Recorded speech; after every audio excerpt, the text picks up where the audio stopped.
Tonight, a bill proposed in the Tennessee state legislature could make it mandatory now for fathers out of wedlock to take a DNA test before signing a birth certificate.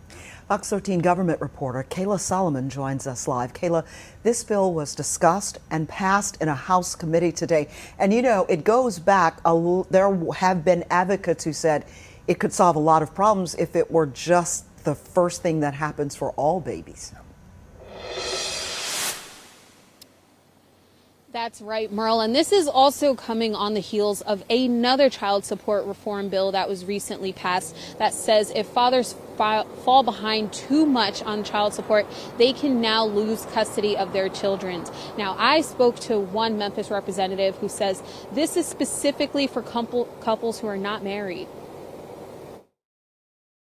This is a big deal. This is an issue that needs to be fixed. State Representative Antonio Parkinson says the conception of this bill came from a haircut trip. You know, I was in the barbershop and this young man stopped me and he said that he was in a long-term relationship. They had a child. They were living together at the time. Parkinson says the man went on to say that after the kid turned 5, he found out his partner had an affair, and a DNA test later revealed the man was not the child's father after all. When they went to court over the child support, he presented the DNA evidence.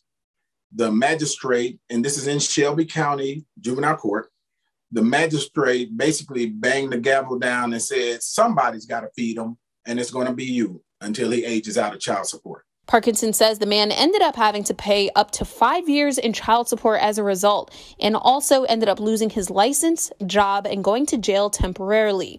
House Bill 2698 will make it so that if a prospective father wants to voluntarily sign a birth certificate, he has to provide DNA test results first. Parkinson says this doesn't only impact Memphis. The rural district attorneys were looking for somebody to carry legislation to start reforming our child support system, because it's rural guys that are getting hit with these same laws, and it is hurting them.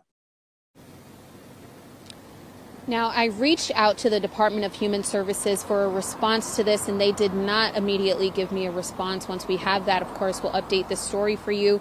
Now, this bill moves on to the Senate floor tomorrow morning. Live in Memphis, Kayla Solomon, Fox 13 News. Kayla.